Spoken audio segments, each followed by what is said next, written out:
Hi everyone, welcome to Sam institute. So మన daily current అఫైర్స్లో భాగంగా ఫిబ్రవరి 23వ తారీఖున ఉన్నటువంటి ఇంపార్టెంట్ కరెంట్ ఈవెంట్స్ ఏమన్నాయో చూద్దామండి. సో ఏవైతే ఈ యొక్క కరెంట్ అఫైర్స్కి సంబంధించి మనం స్టాటిక్ పార్ట్తో లింక్ చేసి మీకు కాన్సెప్ట్ ఓరియంటెడ్గా అందించడం జరుగుతుంది. సో దీంతో పాటుగా మీకు పీడిఎఫ్ రూపంలో కూడా మీకు కరెంట్ అఫైర్స్ అనేవి ప్రొవైడ్ చేయడం జరుగుతూ ఉంటుందండి. ఏదైతే మనకి 1 or 2 డేస్లో మనకి లాస్ట్ వీడియోలో కూడా చెప్పడం జరిగిందండి. సో ఖచ్చితంగా మీకు పీడిఎఫ్ అనేది ప్రొవైడ్ చేయడం జరుగుతుంది. సో దీంట్లో భాగంగా మనం ఫస్ట్ వన్ చూసినట్లయితే ఒక సరస్సు అనేది ప్రధానంగా వార్తల్లో రావడం జరిగిందండి. ఏదైతే మనకి ప్రపంచంలోనే అత్యంత ఎత్తైన ఫ్రోజన్ లేక్ మారథాన్ అని చెప్పేసి ఒక మారథాన్ నిర్వహించడం జరిగింది. సో అది ఒక గిన్నీస్ బుక్లోకి రికార్డ్ అవ్వడం జరిగిందండి. ఒక గిన్నీస్ బుక్ రికార్డ్ అనేది సొంతం చేసుకోవడం జరిగింది. ఏదైతే మనకి ఆ యొక్క మారథాన్ అనేది ఎక్కడ జరిగింది అని చెప్పేసి అడుగుతూ ఉన్నారండి. ఇక్కడ మనం చూస్తే ప్యాంగాంగ్సో లేక్ అని చెప్పేసి, వెంబానాడ్ సరస్సు అని చెప్పేసి, చిలికా సరస్సు అని చెప్పేసి, గురుడోంగ్మార్ సరస్సు అని చెప్పేసి ఇవ్వడం జరిగిందండి. సో ఇక్కడ మనం చూస్తే ప్యాంగాంగ్సో సరస్సు అని చెప్పేసి మనకి లదాఖ్లో ఉంటుందండి. సో మనకి చైనాకి బోర్డర్గా ఉంటుంది. మనకి లదాఖ్ ప్రాంతంలో వాతావరణ పరిస్థితులకు అనుగుణంగా ఏ విధంగా ఉండాలి అంటే వాతావరణానికి సంబంధించి ఒక అవగాహన కార్యక్రమం కోసం ఈ యొక్క మారథాన్ అనేది నిర్వహించడం జరిగిందండి. సో దీంతో భాగంగా ఇక్కడ మనం చూసినట్లయితే ఏదైతే ఈ యొక్క సరస్సు సంబంధించి ఫ్యాక్ట్స్ కొన్ని చూద్దామండి. ఇది వచ్చేసరికి ఈ యొక్క మారథాన్ అనేది ద లాస్ట్ రన్ అనే ఒక థీమ్తో ప్రారంభించడం జరిగింది. ఇది వచ్చేసరికి మనకి 4350 మీటర్ల ఎత్తులో ఈ యొక్క సముద్ర మట్టానికి ఉంది అని చెప్పేసి మనం గుర్తుంచుకోవాలి. సో ఇది వచ్చేసరికి మనకి ఫిబ్రవరి 20న నిర్వహించారండి. సో ఇదేంటి అంటే ఏదైతే దీనికి సంబంధించి ఈ యొక్క మారథాన్ అనే యొక్క థీమ్ ఏంటి అంటే ది లాస్ట్ రన్ అనే పేరుతో దీన్ని నిర్వహించారండి. సో మనకి లదాఖ్లో వాతావరణ మార్పుల గురించి అవగాహన కల్పించడం మరో ప్రచారం చేయడం దీని యొక్క మెయిన్ ఉద్దేశం. Very very important. సో ఖచ్చితంగా ఈ యొక్క మారథాన్ యొక్క ముఖ్య ఉద్దేశం ఏంటి అని అడిగితే లదాఖ్లో వాతావరణ మార్పుల గురించి అవగాహన కల్పించడం మరియు ప్రచారం చేయటం లక్ష్యము దీని యొక్క మెయిన్ ఉద్దేశం అని చెప్పేసి మనం గుర్తుంచుకోవాలి. అదేవిధంగా దీనికి సంబంధించి వైబ్రెంట్ విలేజ్ ప్రోగ్రామ్ అని చెప్పేసి మనకి ఏదైతే మనకి భారతదేశానికి సంబంధించి సరిహద్దు ప్రాంతాలు ఉంటాయో ఈ యొక్క విలేజ్ వైబ్రెంట్ అనే ఒక ప్రోగ్రామ్ తీసుకొచ్చారండి. ఈ ప్రోగ్రాంలో భాగంగానే ఈ యొక్క మారథాన్ నిర్వహించామని చెప్పేసి చెప్తా ఉన్నారు. సో ఓవరాల్గా మనం ఇక్కడ గుర్తుంచుకోవాల్సింది జనరల్గా ఈ యొక్క మారథాన్ని ఏ థీమ్తో ప్రారంభించారని చెప్పేసి గుర్తుంచుకోవాలి. పాయింట్ నెంబర్ 1, ఇది ఎందుకు అంటే లదాఖ్లో వాతావరణ మార్పుల గురించి అవగాహన కల్పించడం కోసం. సో అదేవిధంగా ఈ యొక్క లేక్ అనేది సముద్ర మట్టానికి 4350 మీటర్ల ఎత్తులో ఉన్నది అని చెప్పేసి మనం గుర్తుంచుకోవాలి. Very very important. ఈ పాయింట్స్ అన్నీ మీకు కాన్సెప్ట్ ఓరియంటెడ్గా అందించడం జరుగుతుందండి. సో ఇక్కడ మనం చూసినట్లయితే ఈ యొక్క ప్యాంగాంగ్సో ఈ యొక్క లేక్ ఎక్కడ ఉంటుంది అంటే లదాఖ్లో ఉంటుందని చెప్పేసి మనం గుర్తుంచుకోవాలి.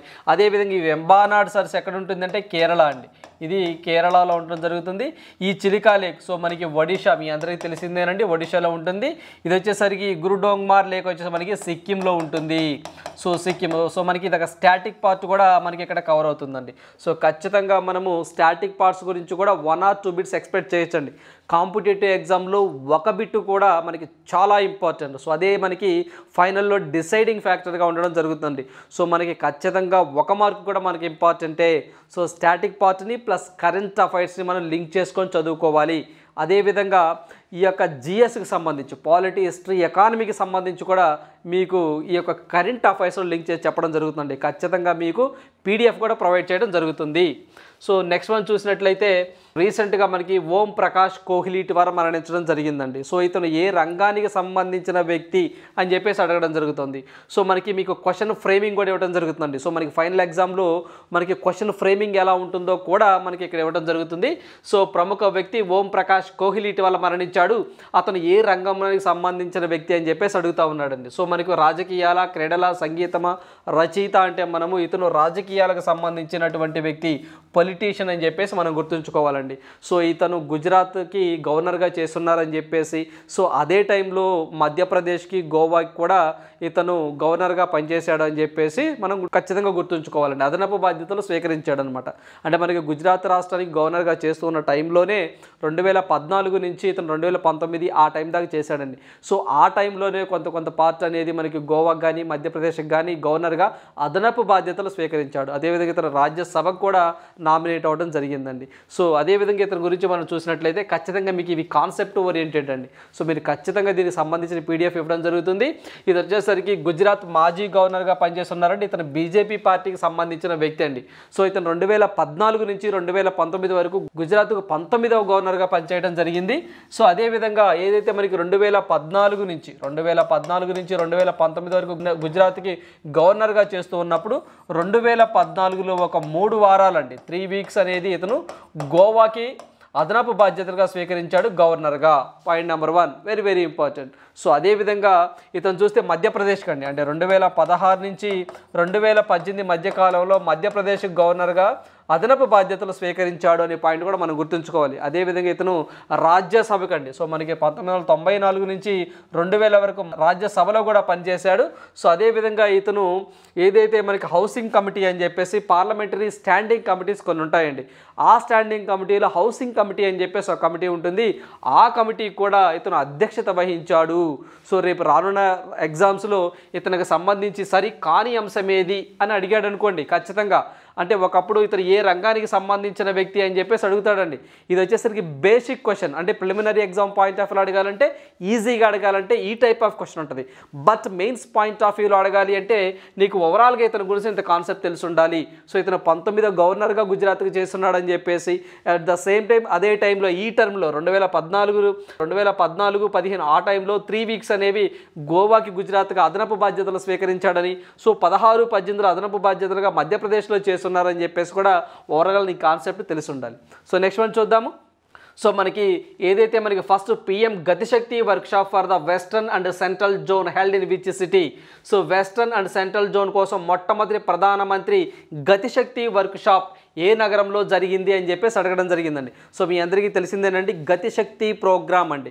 సో మొత్తం ఈ యొక్క గతిశక్తి ప్రోగ్రాంలో భాగంగా సో ఈ యొక్క వర్క్షాప్ అనేది నిర్వహించడం జరిగిందండి. సో ఈ యొక్క గతిశక్తి ప్రోగ్రామ్ అనేది 2021 అక్టోబర్లో ప్రారంభించడం జరిగింది. సో ప్రధానమంత్రి నరేంద్ర మోదీ గారు ఏవైతే మొత్తం 16 మినిస్ట్రీస్ అండి, ఈ పాయింట్ వెరీ వెరీ ఇంపార్టెంట్, మొత్తం 16 సో మినిస్ట్రీస్ అండి. సో మనకి ప్రభుత్వ శాఖలను సమన్వయం చేసి ఒక అంబరిల్లా కిందకి తీసుకురావడం యొక్క మెయిన్ గతిశక్తి యొక్క ఉద్దేశము గుర్తుంచుకోవాలి. అంటే ఫర్ ఎగ్జాంపుల్ రైల్వే మినిస్ట్రీ కానివ్వండి, రోడ్ మినిస్ట్రీ కానివ్వండి, కమ్యూనికేషన్ మినిస్ట్రీ కానివ్వండి, లేబర్ మినిస్ట్రీ కానివ్వండి, ఇలాంటివి మొత్తం 16 మినిస్ట్రీస్ వెరీ వెరీ ఇంపార్టెంట్. 16 మినిస్ట్రీని ఒక అంబరిల్లా కిందకి తీసుకురావడం దీని యొక్క మెయిన్ ఉద్దేశం. అదేవిధంగా ఈ యొక్క గతిశక్తి ప్రోగ్రాంలో మనకి 100 లక్షల కోట్లు అండి, వెరీ వెరీ ఇంపార్టెంట్, 100 లక్షల కోట్ల రూపాయలతో మనం ఈ యొక్క గతిశక్తి ప్రోగ్రామ్ని ఇంప్లిమెంట్ చేద్దామని చెప్పేసి మోడీ గారు చెప్పారండి. లైక్ ఏవైతే మనకి గవర్నమెంట్ ఆఫ్ ఇండియా యొక్క టార్గెట్స్ ఉన్నాయో, అంటే మనము 2047 కల్లా డెవలపింగ్ కంట్రీస్ నుంచి డెవలప్డ్ కంట్రీకి అభివృద్ధి చెందాలి అంటే ఇప్పుడున్నటువంటి ఇనిషియేటివ్స్ కొన్ని ఉన్నాయండి. For example 5 trillion economy 2025 target, అదేవిధంగా మనకి 20 ట్రిలియన్ ఎకానమీ 2040 టార్గెట్. సో ఇలాంటివి కొన్ని టార్గెట్స్ ఉన్నాయండి.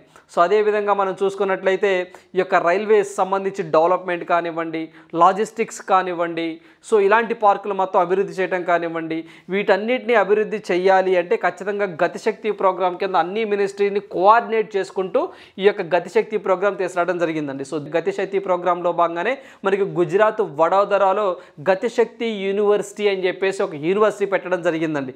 సో అంతకుముందు నేషనల్ రీసెర్చ్ ఇన్స్టిట్యూట్ అని చెప్పేసి ఉండేది, దానికి పేరు మార్చి పిఎం గతిశక్తి యూనివర్సిటీగా పేరు మార్చారండి. సో అక్కడ ఈ యొక్క గతిశక్తి ప్రోగ్రామ్కి అవసరమైనటువంటి స్కిల్స్ మొత్తం ఆ యొక్క యూనివర్సిటీలో మనకి టీచ్ చేస్తూ ఉంటారు. దానికి సంబంధించి పిఎం గతిశక్తి యూనివర్సిటీకి సంబంధించి ఛాన్సలర్గా మనకి రైల్వే మినిస్ట్రీ ఎవరైతే ఉన్నారో అశ్విని వైష్ణవ్ గారు, సో అతను ఉండడం జరిగిందండి. సో మనకి ఛాన్సలర్గా ఎవరు ఉన్నారు అంటే మనకి రైల్వే మినిస్టర్ అశ్విని వైష్ణవ్ గారు ఈ యొక్క పిఎం గతిశక్తి యూనివర్సిటీకి ఛాన్సలర్గా ఉండడం జరిగింది. సో ఇది ఎక్కడ ఉంటుందంటే వడోదరా, గుజరాత్లో ఉంటుందండి. సో దీంట్లో భాగంగా వర్క్ షాప్ అనేది ఒక చిన్న కాన్ఫరెన్స్, దీని మీద ఏం చేద్దాం ఏంటి అని ఒక వర్క్ షాప్ అనేది మనకి రీసెంట్గా గోవాలో జరిగింది. వెరీ వెరీ ఇంపార్టెంట్ అండి. దీనికి సంబంధించి మనకి western and central zone, so దీనికి సంబంధించి ఒక వర్క్ షాప్ అనేది ఎక్కడ జరిగింది అంటే గోవాలో జరగడం జరిగిందండి. సో ఇది ఒక ఫస్ట్ వర్క్ షాప్గా మనం కన్సిడర్ చేయొచ్చు. Very very important. రానున్న పోటీ పరీక్షల్లో ఖచ్చితంగా పీఎం గతిశక్తి కింద ఎన్ని మినిస్ట్రీస్ కవర్ చేసాయో డిస్కస్ చేసుకున్నాం. పీఎం గతిశక్తికి సంబంధించి ఎన్ని లక్షల కోట్ల రూపాయలు దానికి కేటాయించాలో చెప్పుకున్నాం. ఈ యొక్క పీఎం గతిశక్తి అనేది 2021 ఆగస్టులో ప్రారంభించారని చెప్పుకున్నాం. ఆగస్టు 15 అని కూడా చెప్పుకున్నాం. అదేవిధంగా ఈ యొక్క పీఎం గతిశక్తి యూనివర్సిటీ అని చెప్పేసి మనకి వడోదరా గుజరాత్ అని చెప్పేసి కూడా డిస్కస్ చేసుకున్నామండి. సో ఇవి కూడా మనం బ్యాక్గ్రౌండ్లో కవర్ చేయడం జరిగింది. ఇది రీసెంట్గా మనకి western and central zone meeting ఎక్కడ జరిగిందంటే దట్ ఈస్ గోవా అని చెప్పేసి మనం గుర్తుంచుకోవాలి. సో ఆ యూనివర్సిటీకి ఛాన్సలర్గా ఎవరు ఉంటారంటే అశ్విని వైష్ణవ్ గారు ఉన్నారు. Very very important. So next one చూద్దాము. పీఎం గతిశక్తికి సంబంధించి మనం చూసినట్లయితే దీనికి సంబంధించి ఇది గోవాలో జరిగిందని చెప్పేసి డిస్కస్ చేసుకున్నాం. సో నేషనల్ మాస్టర్ ప్లాన్ కింద దీన్ని ఈ యొక్క ప్రోగ్రామ్ని ఇంప్లిమెంట్ చేశారని చెప్పుకున్నామండి. అదేవిధంగా ఇది 2021 అండి. సో మనకి 2021 సో మనకి అక్టోబర్ 15 ఈ యొక్క మోడీ గారి పీఎం గతిశక్తిని ఏదైతే మనకి ఇన్ఫ్రాస్ట్రక్చర్ డెవలప్మెంట్ కోసము ఈ యొక్క అన్ని మినిస్ట్రీస్ని ఒక అంబ్రెల్లా తీసుకొచ్చి ఇన్ఫ్రాస్ట్రక్చర్ మౌలిక సదుపాయాలను కల్పించి భారతదేశాన్ని 2047 కల్లా డెవలపింగ్ కంట్రీకి చేరిన ఉద్దేశంతో దీన్ని తీసుకురావడం జరిగింది. సో నెక్స్ట్ వన్ చూద్దాము. సో మనకి ఎట్ ద 2023 బాఫ్టా అవార్డ్స్ అనేవి ప్రధానంగా మనకి వార్తల్లో రావడం జరిగిందండి. Who was the named the best leading actor ఎవరు అని చెప్పేసి అడిగారండి. సో 2023 బాఫ్టా అవార్డ్స్లో ఉత్తమ ప్రముఖ నటుడిగా ఎవరు ఎంపికయ్యారు అని చెప్పేసి ఇచ్చారు. సో మనం ఆస్టిన్ బట్లర్ అని చెప్పేసి మనం గుర్తుంచుకోవాలి. సో దీనికి సంబంధించి మనం డేటా చూస్తే ఖచ్చితంగా రానున్న పోటీ పరీక్షలు ఈ బాఫ్టా అవార్డ్స్ గురించి మనకి ఉత్తమ చిత్రం ఎవరు, ఉత్తమ నటి ఎవరు అని చెప్పేసి అడగడం జరుగుతుంది. జనరల్గా చాలా కేటగిరీస్లో ఇస్తూ ఉంటారు, బట్ అన్నీ చదవాల్సిన అవసరం లేదు. సో ఇవి చదువుకుంటే సరిపోతుంది ఇన్ జనరల్గా కూడా. సో మొత్తము 76వ ఇవి ఒక బ్రిటిష్ అకాడమీ అవార్డ్స్ అని చెప్పి చెప్తామండి. సో బాఫ్టా అంటే British academy of film and television arts అని చెప్పి చెప్తామండి బాఫ్టా అంటే. Very very important. సో ఇవి వచ్చేసరికి మనకి 2023 ప్రకటించబడ్డాయి. దీనికి సంబంధించి మనము ఈవెంట్ను హోస్ట్ చేసింది ఎవరు అని చెప్పేసి అంటే మనము రిచర్డ్స్ అని చెప్పేసి ఇన్గ్రాంట్ అని చెప్పేసి మనం గుర్తుంచుకోవాలండి. అదేవిధంగా ఉత్తమ చిత్రంగా మనము All Quiet on the Western Front అని చెప్పేసి, ప్రముఖ నటిగా ఎవరు వచ్చారంటే కెంట్ బ్లాంచెట్ టార్ట్ అని చెప్పేసి, ప్రముఖ నటుడు అయితే మనము ఆస్టిన్ బట్లర్ అని చెప్పేసి, ఎల్విస్ గాను. సో ఇవి కూడా మనం బాగా గుర్తుంచుకుంటే సరిపోతుంది. ఉత్తమ చిత్రం, ఉత్తమ నటి, ఉత్తమ నటుడు అండి. సో మనకి లాస్ట్ టైం కూడా ఎస్ఐ ఫిల్మ్కి సంబంధించి కూడా ఉత్తమ చిత్రం బెస్ట్ మూవీస్ ఎక్కువ కట్టడం జరిగిందండి. సో అంతేగాని మొత్తము ఉన్న లిస్ట్ అంతా చదువుకూడదండి. ఇది స్మార్ట్ వరకు ఉన్న వాస్తవం ఇదండి. ఏవైనా అవార్డ్స్ కానివ్వండి, ఫర్ ఎగ్జాంపుల్ దీనికి సంబంధించినటువంటి ఏవైనా బాఫ్టా అవార్డ్స్ కానివ్వండి, ఎమ్మీ అవార్డ్స్ కానివ్వండి, గ్రామీ అవార్డ్స్ కానివ్వండి, అదేవిధంగా మనకి దీనికి సంబంధించి ఫిల్మ్ఫేర్ అవార్డ్స్ కానివ్వండి. సో ఇలాంటివి ఏమైనా ఉంటే మొత్తము చదువుకోవాల్సిన అవసరం లేదండి. Best actor, best actress, best movie, best director ఇలాంటివి అంటే టాప్ 6-7 చదువుకుంటే ఇట్ ఈస్ ఎనఫ్, సరిపోతుంది. సో నెక్స్ట్ వన్ చూద్దాము. సో నెక్స్ట్ వన్ చూసినట్లయితే so which film was named the best film at the BAFTA awards 2023 ఉత్తమ చిత్రంగా ఎంపికైన చిత్రం ఏది అని చెప్పేసి అడిగారండి. సో ఏదైతే మనము all quiet on the western front అనేది బెస్ట్ మూవీగా ఏదైతే మనకి దీనికి సంబంధించి బాఫ్టాలో అండి. సో బాఫ్టాలో ఉత్తమ చిత్రంగా ఇది ఎంపికైంది. ఖచ్చితంగా రానున్న పోటీ పరీక్షలు ఈ బాఫ్టా గురించి ఒక బిట్ అడగడానికి పాసిబిలిటీ ఎక్కువగా ఉంటుందండి. సో ఇక చిత్రం ఏంటి అంటే జర్మన్ యుద్ధ వ్యతిరేక చిత్రం అండి. ఇది All Quiet in the western Front ఉత్తమ చిత్రం మరియు ఉత్తమ దర్శకుడు అవార్డుతో సహా మొత్తం 7 అవార్డులను ఈ యొక్క మూవీ విన్ అయింది అని చెప్పేసి మనం గుర్తుంచుకోవాలి. వెరీ వెరీ ఇంపార్టెంట్ రానున్న పోటీ పరీక్షల్లో. సో మొత్తం చదువుకోవాల్సిన అవసరం లేదు. Best movie, best actor, best actress, best director ఇలా టాప్ 5 to 6 గుర్తుంచుకోండి. ఖచ్చితంగా ఇట్ ఈస్ ఎనఫ్ అండి, సరిపోతాయి. సో నెక్స్ట్ వన్ చూసినట్లయితే as which metro launched the first ever indigenous train control and supervision system. So మొట్టమొదటి స్వదేశీ రైలు నియంత్రణ మరియు పర్యవేక్షణ వ్యవస్థను ఏ మెట్రో ప్రారంభించింది అని అడిగారండి. సో రానున్న పోటీ పరీక్షల్లో ఖచ్చితంగా దీని గురించి బిట్ అడగడానికి పాసిబిలిటీ ఎక్కువగా ఉంటుంది. దీనికి సంబంధించి మనం చూస్తే ఏదైతే మనకి స్వదేశీ రైలు నియంత్రణ పర్యవేక్షణ వ్యవస్థ అని చెప్పేసి ఉంటుందండి. దీన్ని ఢిల్లీ మెట్రోనా, కోల్కతా మెట్రోనా, విశాఖపట్నం మెట్రోనా, హైదరాబాద్ మెట్రోనా అని చెప్పేసి అడగడం జరిగింది. దీన్ని ఫస్ట్ ఢిల్లీ మెట్రో అనేది ప్రారంభించడం జరిగిందండి. స్వదేశీ రైలు నియంత్రణ పర్యవేక్షణ వ్యవస్థను ఫస్ట్ ఢిల్లీ మెట్రో అనేది అడాప్ట్ చేసుకోవడం జరిగింది, ప్రారంభించడం జరిగిందండి. దీనికి సంబంధించి మనం బ్యాక్గ్రౌండ్ చూసినట్లయితే ఇదైతే మనకి ఈ యొక్క ఢిల్లీలోని రెడ్ లైన్లో ఈ యొక్క కార్యకలాపాల కోసం ప్రారంభించబడింది ఈ యొక్క మెట్రో అండి. సో ఈ యొక్క IATS అని చెప్పేసి ఇంగ్లీష్లో అంటామండి. సో దీన్ని కంప్యూటర్ ఆధారిత వ్యవస్థ అండి. ఇది ఒక కంప్యూటర్ ఆధారిత వ్యవస్థ. సో మనకి ఆటోమేటిక్ ట్రైన్ సూపర్విజన్ సిస్టమ్ అని చెప్పేసి అంటామండి. Very very important. దీని అబ్రివేషన్ కూడా మనం బాగా గుర్తుంచుకోవాలండి. సో మనకి automated train supervision system, very very important. So దీనిని ఈ యొక్క IATSని ఎవరు అంటే ఢిల్లీ మెట్రో రైల్ కార్పొరేషన్ అని చెప్పేసి మరియు బెల్వాల్ అండి, భారత్ ఎలక్ట్రానిక్స్ లిమిటెడ్ సంయుక్తంగా దీన్ని అభివృద్ధి చేసింది. ఈ పాయింట్ రానున్న పోటీ పరీక్షలో వెరీ వెరీ ఇంపార్టెంట్ అండి. సో ఇలాంటివి ఎగ్జామినర్ ఎక్కువగా ఇబ్బంది పెడతా ఉన్నారు. కొంచెం కఠినంగా అడగాలి అంటే ఈ యొక్క ISATS ఏదైతే మనకి ఆటోమేటిక్ ట్రైన్ సూపర్విజన్ సిస్టమ్ను ఎవరు తయారు చేశారు, ఎవరి యొక్క సంయుక్తంతో అభివృద్ధి చేశారు అని చెప్పేసి అడుగుతారండి. అలా అడిగినప్పుడు మనము Delhi metro corporation and bell వాళ్ళు దీన్ని తయారు చేశారని గుర్తుంచుకోవాలి. ఇది ఒక కంప్యూటర్ ఆధారిత వ్యవస్థ అని చెప్పేసి మనం గుర్తుంచుకోవాలండి. సో ఖచ్చితంగా దీనికి సంబంధించి కొంచెం అడ్వాన్స్డ్గా అంటే మనకు ఈ సిగ్నల్ వ్యవస్థ కానివ్వండి, సో ఇలాంటివి ట్రైన్ కరెక్ట్గా ట్రైన్ జర్నీ చేయడం కానివ్వండి, సో ఇన్ టైంలో మనం ట్రైన్ వెళ్ళడం కానివ్వండి, ఇలా ఆటోమేటిక్గా ప్రమాదాలను నివారించడంలో భాగంగా ఈ యొక్క వ్యవస్థను తీసుకురావడం జరిగింది. బాగా గుర్తుంచుకోవాలి. ఫస్ట్ ఏ మెట్రో అంటే మనము దట్ ఈజ్ ఢిల్లీ మెట్రో అని చెప్పేసి మనం గుర్తుంచుకోవాలండి. సో మనకి భారతదేశంలో మొట్టమొదటి మెట్రో వ్యవస్థ ఎక్కడ వచ్చిందంటే మనం కోల్కతాలో వచ్చిందని చెప్పేసి మనం గుర్తుంచుకోవాలి. వెరీ వెరీ ఇంపార్టెంట్ అండి కోల్కతా. అదేవిధంగా మనకి మెట్రో మ్యాన్ ఆఫ్ ఇండియాని ఎవరినో అంటారంటే మనము శ్రీధరన్ అని చెప్పేసి మనం గుర్తుంచుకోవాలండి. ఈ శ్రీధరన్ అని చెప్పేసి అంటాం. అతను మనకి మెట్రో వ్యవస్థని భారతదేశంలో తీసుకొచ్చిన వ్యక్తి అని చెప్పేసి మనం గుర్తుంచుకోవాలి. అతను కేరళ రాష్ట్రానికి సంబంధించిన వ్యక్తిని కూడా మనం గుర్తుంచుకోవాలి. సో కోల్కతా అనేది మనకి భారతదేశంలో మొట్టమొదటి యొక్క మెట్రో ట్రైన్ వ్యవస్థను తీసుకురావడం జరిగిందండి. బాగా గుర్తుంచుకోవాలి 1984లో. అదేవిధంగా డీపెస్ట్ మెట్రో ట్రైన్ అని చెప్పేసి మనకి పూణేలో ఉంటుందని చెప్పేసి గుర్తుంచుకోవాలి. అదేవిధంగా రీసెంట్గా అండర్ టన్నెల్ మనకి మెట్రో స్టేషన్ ఎక్కడ, మెట్రో ట్రైన్ ఎక్కడ అంటే మనము కోల్కతా వెస్ట్ బెంగాల్ అని చెప్పేసి కూడా మనం గుర్తుంచుకోవాలండి. సో అదేవిధంగా ఇవి ఖచ్చితంగా రానున్న పోటీ పరీక్షలో మనం ఇలాంటివి ఎక్స్పెక్ట్ చేయొచ్చండి. సో మనం వెరీ వెరీ ఇంపార్టెంట్. సో ఇక్కడ మనం చూసుకున్నట్లయితే సో నెక్స్ట్ మనం చూసినట్లయితే The first nuclear power plant in North India would be built in which state? So ఉత్తర భారతదేశంలో మొట్టమొదటి అణు విద్యుత్ ప్లాంట్ను ఏ రాష్ట్రంలో నిర్మించబడుతుంది అన్నారండి. గుజరాత్, హర్యానా, ఒడిషా, పంజాబ్ అని చెప్పేసి ఇవ్వడం జరిగింది. సో దీంట్లో భాగంగా మనకి ఏవైతే న్యూక్లియర్ పవర్ ప్లాంట్స్ ఉంటాయో ఇవి మనకి ఎక్కువగా సౌత్ ఇండియాలో కానివ్వండి, సో ఇలాంటి వాటిలో ఎక్కువగా ఉంటాయండి. సో ఎస్పెషల్లీ కూడా మనకి ఏదైతే ఇలా ఉంటుందో దీనికి సంబంధించి మనకి ఎక్కువగా ఇటు కానివ్వండి, సో ఇటు కానీ ఎక్కువగా ఉంటుంది. ఇప్పుడు ఈ సైడ్ అండి, సో ఇటు మనకి ఈ సైడ్ మనకి ఎస్లో ఉత్తర భారతదేశంలో మనకి వెస్టర్న్స్లో మనకి ఎక్కువగా హర్యానాలో అనేది ఫస్ట్ పెట్టడం జరుగుతుందండి. సో దీనికి సంబంధించి మనం చూసినట్లయితే అసలు దీనికి ఎంత అమౌంట్ కేటాయించారు ఏంటి ఒకసారి చూద్దాం. దీన్ని చూసినట్లయితే మనం ఇది ఇప్పటి వరకు మొత్తము దీనికి సంబంధించి కేటాయించి మొత్తం 20,594 కోట్లు కేటాయించడం జరిగిందండి. దీంట్లో ఇప్పటి వరకు 4,906 కోట్లు అనేది ఖర్చు చేయడం జరిగింది అని చెప్పేసి మనం గుర్తుంచుకోవాలి. ఏదైతే సంబంధించి హర్యానాలోని గోరఖ్పూర్ గ్రామ సమీపంలో ఇది ఉంది అని చెప్పి చెప్తున్నారండి. Very very important. గోరఖ్పూర్ ఈ ప్లాంట్ యొక్క సామర్థ్యము 1400 మెగావాట్ల సామర్థ్యాన్ని కలిగి ఉంది అని చెప్పేసి మనం గుర్తుంచుకోవాలండి. సేపు రానున్న పోటీ పరీక్షల్లో ఏదైతే దీనికి సంబంధించి ఈ యొక్క ఉత్తర భారతదేశంలో మొట్టమొదటి అణు విద్యుత్ ప్లాంట్ సంబంధించి సరి కాని అంశం ఏది అన్నప్పుడు ఇది హర్యానాలో ఉన్న సప్లైస్ అనేది మారిపోతుంది. సో గోరఖ్పూర్ కాకుండా పానిపట్టు అని చెప్పేసి ఇవ్వచ్చు. సో బాగా గుర్తుంచుకోవాలి. ఇది మొత్తం 1400 కాకుండా 1500 మెగావాట్లు అని చెప్పేసి అక్కడ తప్పుగా ఇవ్వచ్చు, గుర్తుంచుకోవాలి. దీని యొక్క అమౌంట్ వచ్చేసరికి 20,594 కాకుండా 30,594 కోట్లని ఇవ్వచ్చు. సో ఇవన్నీ ఫ్యాక్ట్ ఓరియంటెడ్ అండి. ఇవి మీరు ఖచ్చితంగా మనం గుర్తుంచుకోవాల్సిన అంశాలు.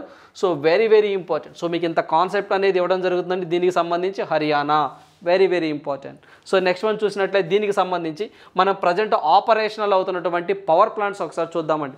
సో మీ అందరికీ తెలిసిందేనండి, మనం పవర్ కన్జ్యూమ్ చేయాలంటే జనరల్గా థర్మల్ కానివ్వండి, హైడ్రో కానివ్వండి, బయోమాస్ కానివ్వండి, సో ఇలా చేస్తాం. సో న్యూక్లియర్ నుంచి సో దీన్ని కూడా మనం తయారు చేస్తాం. బట్ ఇదేంటి అంటే పర్యావరణానికి అనుకూలంగా ఉంటుందని, అంటే వాతావరణ పరంగా ఈ యొక్క న్యూక్లియర్ మీద ఎక్కువగా అంటే తక్కువ కాస్ట్కి ఎక్కువ కరెంట్ ఉత్పత్తి చేయొచ్చండి దీంట్లో అయితే మాత్రం. సో మిగతా థర్మల్ కానివ్వండి ఇలాంటివి అయితే మాత్రం కొంచెం ఎక్కువ కాస్ట్ అవుతాయి అని చెప్పేసి చెప్తూ ఉంటారు. సో దీంట్లో భాగంగా ఇప్పుడు ప్రజెంట్ ఆపరేషనల్ పవర్ ప్లాంట్స్ కొన్ని చూద్దామండి. ఇవి కొన్ని చూద్దాం. దీంట్లో భాగంగా మనము కాక్రాపారా, సో ఏ సంవత్సరంలో అంటే 1993 అండి. ఏ స్టేట్లో ఉందంటే మనకి గుజరాత్లో ఉందండి. సో అదేవిధంగా కల్పకం అని చెప్పేసి 1984లో ఎస్టాబ్లిష్ చేశారు. ఇది తమిళనాడు అండి, తమిళనాడు. నరోరా ఉత్తరప్రదేశ్, కైగా కర్ణాటక, ఇది మనకి రవత్భాట్ రాజస్థాన్ అండి. తారాపూర్ మహారాష్ట్ర, కుందన్ కులం. సో మనకి మన భారతదేశంలో లార్జెస్ట్ పవర్ స్టేషన్ ఏదైనా ఉంటే మనం కుందన్ కులం అని చెప్పి చేద్దాం. That is located in Karnataka అండి, కర్ణాటక అని చెప్పేసి మనం గుర్తుంచుకోవాలి. సో అదేవిధంగా మనం ఇక్కడ రావత్ భాట్ గారు చూస్తే ఇది కెనడా వాళ్ళ కంట్రీ సహకారంతో అండి. సో మనకి కెనడా, సో కెనడా కంట్రీ వాళ్ళ సహకారంతో నిర్మిస్తున్నాము. Very very important. ఏ పవర్ ప్లాంట్ ఏ కంట్రీ సహకారంతో నిర్మిస్తున్నాము అని అడగొచ్చు. లేకపోతేనేమో ఏ రాష్ట్రంలో ఉందని చెప్పేసి కూడా అడగొచ్చు. బాగా గుర్తుంచుకోవాలి. సో ఖచ్చితంగా ఈ యొక్క రావత్ భాట్ అనేది మనకి రాజస్థాన్లో కెనడా వాళ్ళ సహకారంతో ఉంది. అదేవిధంగా ఈ యొక్క కాక్రాపూర్ సంబంధించి ఏదైతే మనకి కాక్రాపూర్ ఉంటుందో మనకి గుజరాత్. సో ఇది వచ్చేసరికి మనకి 1993లో అని చెప్పి చెప్పుకున్నామండి. అదేవిధంగా ఇక్కడ మనం తారాపూర్ చూసినట్లయితే సో మనకి తారాపూర్ చూసినట్లయితే మనము అమెరికా యుఎస్ఏ కంట్రీతో మనం కోఆపరేట్ అయ్యి దీన్ని నిర్మించాము అని చెప్పేసి మనం గుర్తుంచుకోవాలండి.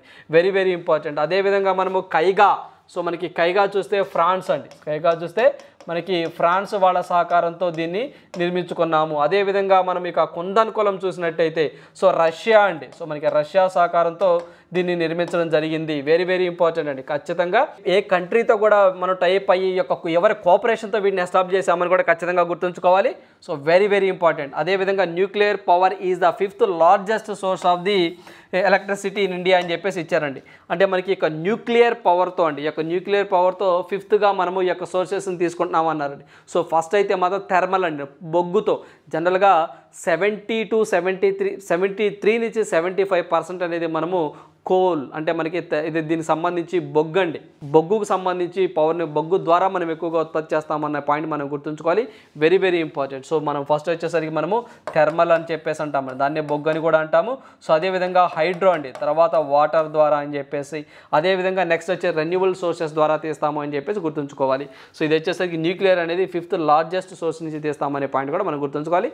హైయెస్ట్ అయితే మాత్రం బొగ్గు అండి, థర్మల్ దాని నుంచి ఎక్కువ తీస్తాము. సో నెక్స్ట్ మనం చూసినట్లయితే which of the following film won the best film award at the Dada Saheb Phalke international film festival. So మనకి Dada Saheb Phalke international film festival awards announced on the 20 February 2023.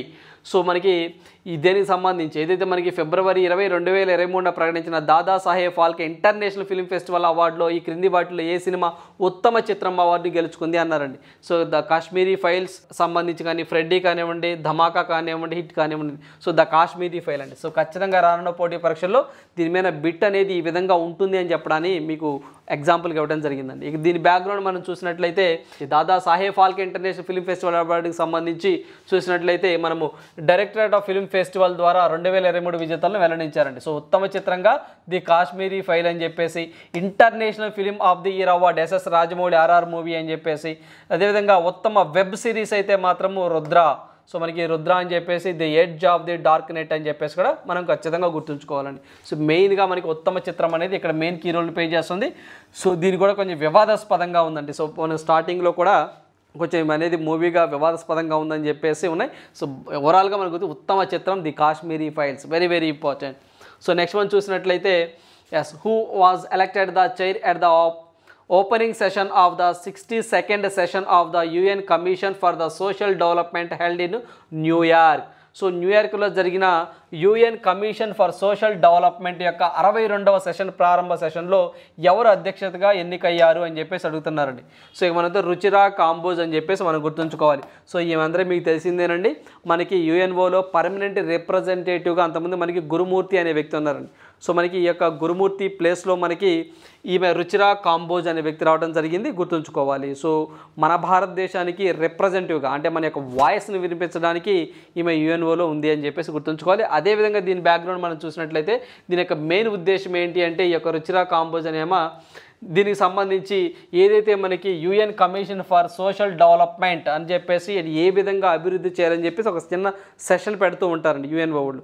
దానికి సంబంధించి 62వ సెషన్ అనేది ఈ రుచిరా కాంబోజ్ చైర్పర్సన్గా ఉన్నారు అని చెప్పేసి మనం గుర్తుంచుకోవాలి. సో మనకొక కంటే ఇలాంటి సెషన్స్ పెడుతూ ఉంటారు. సో ఈ సెషన్స్కి అధ్యక్షురాలుగా ఏం పేరు గుర్తుంచుకుంటే సరిపోతుంది. సో అదేవిధంగా ఈమె ఇండియన్ ఫారెస్ట్ సర్వీస్ అధికారిని అని చెప్పి చెప్తున్నారండి. ఈమె ఆగస్టు 2022లో ఈ యొక్క UNOలో భారతదేశ శాశ్వత ప్రతినిధిగా పనిచేస్తున్నారు అని చెప్పేసి మనం గుర్తుంచుకోవాలి. సో ఇక్కడ ఓవరాల్గా ఇక్కడ మనం ఏం గుర్తుంచుకోవాలి అంటే దీనికి సంబంధించి ఏదైతే UN అనే కమిషన్ ఫర్ సోషల్ డెవలప్మెంట్ అనే ఒక ప్రోగ్రాంలో న్యూయార్క్లో జరిగింది, దీనికి అధ్యక్షురాలుగా ఎవరు ఉన్నారు అంటే రుచిరా కాంబోజ్ ఎన్నికయ్యారని చెప్పేసి గుర్తుంచుకోండి. It is enough. సో అదేవిధంగా మనకి యాంటోనియో గుటెరస్, సో మీ అందరికీ తెలిసిందే UNO మనకి హెడ్గా ఉండడం జరిగిందండి. UN secretary general Antonio Guterres అని చెప్పేసి మనం గుర్తుంచుకోవాలి. సో నెక్స్ట్ మనం చూసినట్లయితే India shines in the global economy, ప్రపంచ ఎకానమీలో భారత వెలుగులు అని చెప్పి చెప్తున్నారండి. మనకి IMF ఇంటర్నేషనల్ మానిటరీ ఫండ్ ఉంటుందో, ఈ యొక్క ఇంటర్నేషనల్ మానిటరీ ఫండ్ వాళ్ళు వరల్డ్ ఎకనామిక్ అవుట్లుక్ అని చెప్పేసి ఒక రిపోర్ట్ రిలీజ్ చేస్తూ ఉంటారండి. సో దాంట్లో భాగంగా మనకి లాస్ట్ టైం SI ప్రిలిమినరీ ఎగ్జామ్లో కూడా అడగడం జరిగిందండి. సో ఏదైతే మనకి IMFకి సంబంధించి వరల్డ్ ఎకనామిక్ అవుట్లుక్లో భాగంగా 2022-23కి సంబంధించి ప్రపంచ వృద్ధి రేటు ఎంత ఉండొచ్చు అని చెప్పేసి అడగడం జరిగిందండి. సో దాంట్లో చూస్తే మనము ప్రపంచ వృద్ధి రేటు చూసినట్లయితే మనకి 3.2 కానివ్వండి, సో అదేవిధంగా మనకి ఆప్షన్స్లో 2.7 కానివ్వండి అని చెప్పేసి ఇవ్వడం జరిగిందండి. ఇది మనకి వరల్డ్ వృద్ధి రేటు అండి, ప్రపంచం యొక్క వృద్ధి రేటు. సో ఇక్కడ ఏంటంటే ఇది భారతదేశానికి సంబంధించిన వృద్ధి రేట్ అండి. సో మనకి భారతదేశానికి ఎంత ఉండొచ్చు అని చెప్పేసి అడిగితే మనకి 6.8 అంటే శాతంగా ఉండొచ్చు 2022-23 నాటికి. 2023-24 నాటికి ఆర్థిక సంవత్సరము 6.1% ఉండొచ్చు అని చెప్పేసి వీళ్ళ యొక్క అంచనాలను చెప్పడం జరిగింది. సో ఖచ్చితంగా ఇలాంటివి మనం ఎక్స్పెక్ట్ చేయొచ్చండి. సో ఇన్ జనరల్గా ఇలాంటివి IMF కానివ్వండి, రిజర్వ్ బ్యాంక్ ఆఫ్ ఇండియా కానివ్వండి, క్రిసిల్ కానివ్వండి, నొమూరా కానివ్వండి, ఇలాంటివి కొన్ని ఉంటాయండి, SBI కానివ్వండి, వీళ్ళు రిపోర్ట్స్ ఇస్తూ ఉంటారు. వీళ్ళ ప్రకారము ఈ యొక్క గ్రోత్ రేట్ ఎంత ఉండొచ్చు అని చెప్పేసి మనం రఫ్గా ఒక 10 ఇలాంటివి ఎవరైనా రిపోర్ట్స్ ఇస్తే ఇలాంటివి ఒక 10 ఉంటే మనకి ఖచ్చితంగా ఒక బిట్టు అడిగితే ఖచ్చితంగా ఒక బిట్ రావచ్చండి. సో దీనికి సంబంధించి మనకి ప్రిలిమినరీ ఎగ్జామ్ పాయింట్ ఆఫ్ వ్యూలో ఏదైతే IMFకి సంబంధించి వరల్డ్ ఎకనామిక్ అవుట్లుక్ ప్రకారము ప్రపంచం యొక్క వృద్ధి రేట్ ఎంత ఉండొచ్చు అంటే మనకి 2022-23 నాటికి 2.3% అని చెప్పేసి 2.7 అని చెప్పేసి వాళ్ళు ఇవ్వడం జరిగింది. సో ఇప్పుడు ఏంటంటే 2022-23లో భారత వృద్ధి రేటు 6.8%, 23-24 ఆర్థిక సంవత్సరంలో 6.1% ఉండొచ్చు అని చెప్పి చెప్తున్నారండి. సో మీరు ఎగ్జామ్కి వెళ్ళే టైంలో సో ఇవే రేట్లు ఉన్నాయా, ఏమైనా మారాయా అని చెప్పేసి ఒకసారి చెక్ చేసుకొని వెళ్ళండి. సో ఇవే ఉంటే ఓకే, లేదనుకోండి కొంచెం అప్డేటెడ్గా ఉండాలి. సో నెక్స్ట్ వన్ చూద్దాము. అదేవిధంగా మనం IMF గురించి చెప్పాలంటే ఇంటర్నేషనల్ మానిటరింగ్ ఫండ్ అని, దీని యొక్క హెడ్ క్వార్టర్ అనేది మనకి వాషింగ్టన్ DC. సో దీనికి సంబంధించి వాషింగ్టన్ DC అమెరికాలో ఉండడం జరుగుతుంది. Very important.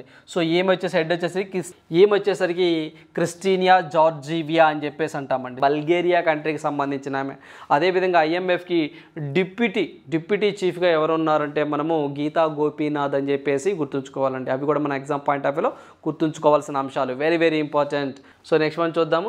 So next one చూసినట్లయితే the new DCGI is the DR. So మనకి రాజీవ్ సింగ్ రఘువంశీ అని చెప్పి చెప్తున్నారండి. సో మనకి డ్రగ్ కంట్రోలర్ జనరల్ ఆఫ్ ఇండియాగా హెడ్గా మనకి రాజీవ్ సింగ్ రఘువంశీ అనే వ్యక్తి రావడం జరిగిందండి. So very important. రానున్న పోటీ పరీక్షల్లో DCGI అంటే మనకి drug controller general of India. So దీనికి హెడ్గా రాజీవ్ సింగ్ రఘువంశీ అనే వ్యక్తి రావడం జరిగిందండి. సో ఇతను 2025 ఫిబ్రవరి 28 వరకు ఇతను ఈ పదవిలో ఉంటారు అని చెప్పి చెప్తా ఉన్నారు. ఖచ్చితంగా గుర్తుంచుకోవాలి. ఇప్పటి వరకు వ్యవహరించినటువంటి VG సోమానియా. సో మనకి ఇప్పటి వరకు మనకి VG సోమానియా అనే వ్యక్తి ఉన్నారు. సో ఇతని యొక్క పదవీ కాలం అయిపోయిందండి. సో అతని పదవీ కాలం అయిపోతే అతని ప్లేస్లోకి ఈ యొక్క రఘువంశీ అనే వ్యక్తి రావడం జరిగింది.